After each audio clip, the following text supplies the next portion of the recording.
Here I am, guys, making my fake mimosa. It's got orange juice, but the twist is instead of putting real champagne or alcohol, I put Waterloo sparkling water in it. Without further ado,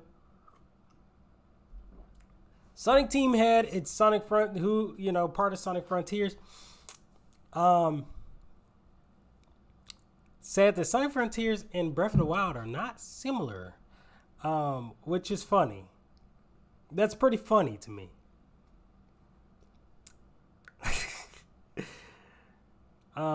We all know Shadow's not in it. We know it's going to have some element to boost gameplay. We know it's going to have a different traversal system.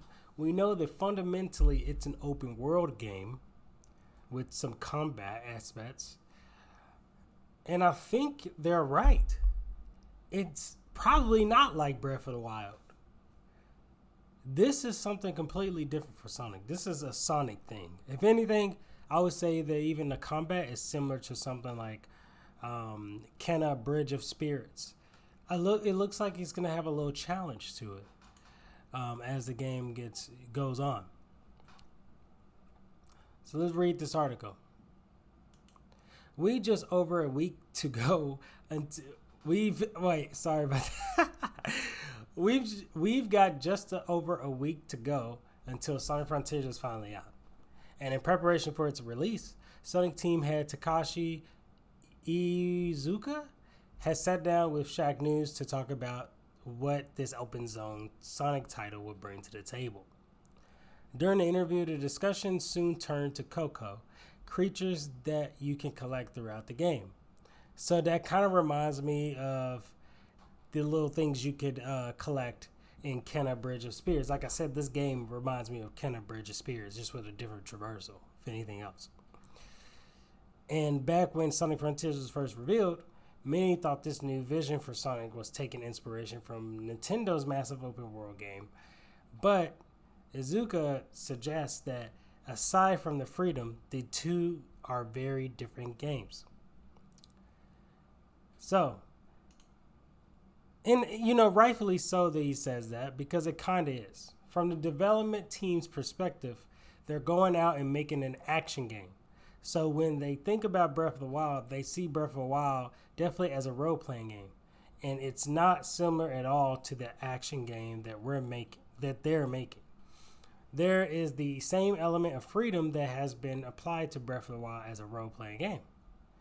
And they're taking the linear high-speed action Sonic game and implementing freedom into there. Okay, that makes more sense.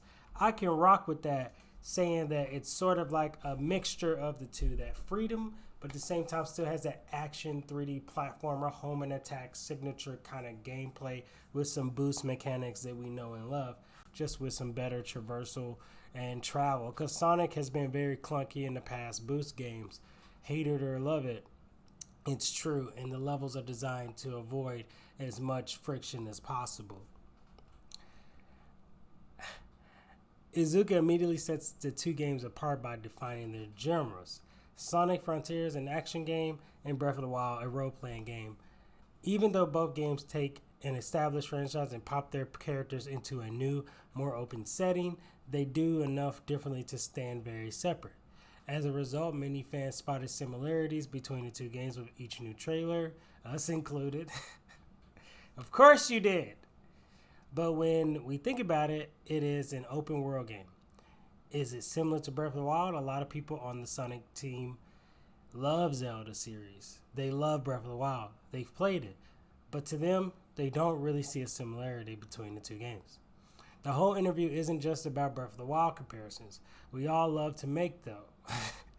As Iizuka also touches on cyberspace, the game's combat, and the reason that Tails, Knuckles, and Amy are all in the game. We'll soon get to find out for ourselves when it launches November 8th in the new Sonic Open Zone formula. Hopefully it is a success. I'm excited. This is the most I've been excited for a Sonic game, like I've told you guys in past video essays that I've made, and I got another one coming soon. Then I'm happy that Sonic is taking the direction that he's taking. I am extremely happy that Sonic is taking the direction that he is taking. you know. With that being said, I cannot wait. It's going to be a lot of things going on. Sonic needs a comeback, and a hard comeback. Let's read some of these comments. Both games have trees. May as well be the same game. What the fuck? People need to stop calling something like looks like open world games a BOTW ripoff. Even though some games have similar vibes, it doesn't mean they are merely a ripoff of BOTW. That's like trying to say Horizon Zero Dawn or Horizon Forbidden West is like Breath of the Wild because it's an open world, you know? And it has some role-playing elements. It's not even a fair comparison. There is action in Breath of the Wild. Both games have a lot of similarities, even if the action Sonic does in Sonic Frontiers takes a different direction from how Link would handle it. But that's the same with every open world. I don't think the game... So I would say that... This is what I would say about Sonic Frontiers. It may have taken some inspiration from Breath of the Wild, but it has also taken... I know the combat in Breath of the Wild is nothing like the combat in Sonic Frontiers. That's 100%. So we know automatically they may have taken that inspiration from the newest Spider-Man game or the Batman Arkham games or Cannon Bridge of Spirits or Dark Souls. That's what Sonic's like parrying and doing these jumping homing attacks and stuff like that and having a skill tree gives me. It gives me a whole different vibe. Also, you have speed in there, and then you have a lot of air traversal using just Sonic himself. So, and then you have these cyber stages where I don't know, it's going to be fundamentally different, you know. It's not going to be the same. I could debate the classification. Both games should qualify as action-adventure examples, but I generally concur that rampantly comparing every post-2017 outdoor open worlder to the game that, for all its indubitable merits, never invented or pioneered the damn genre, honestly silly to say the least. The fans doing it inadvertently resemble parents from older generations who use Nintendo or PlayStation for every console in the household and under the sun. BOTW, Genshin, Immortals, Sonic Frontiers, they all have similarities and differences, and neither are rocket science. Yeah, true. Yeah, I mean, we didn't get a lot of open world action adventure games until the PS4, the PS4, Xbox One generation.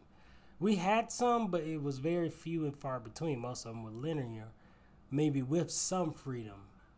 And then you saw games like Uncharted 4 go a little bigger, you know. So we've seen games do a little bit more and not necessarily be part of the open world genre. That doesn't mean they're ripping off. That's like saying that, oh shit, you know, Uncharted's trying to rip off Tomb Raider remake now because they want to be a little bit more open world. Because that was kind of like the distinguishing separation between the Tomb Raider reboot and the Uncharted series. Yes, Uncharted was linear and very like cinematic-y versus Tomb Raider still has some set pieces, but it took a back seat on having really believable characters with great motion capture and animations and graphics to have a more open world, still have those set pieces, but still be an enjoyable game. But Uncharted never went all the way with it. I thought they were with Uncharted 4. So that's just something to think about.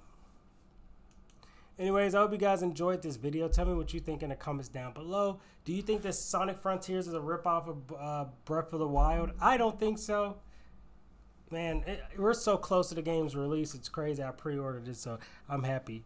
And you'll see a ton of videos from me in the next couple of days before I do a full walkthrough. So make sure you subscribe.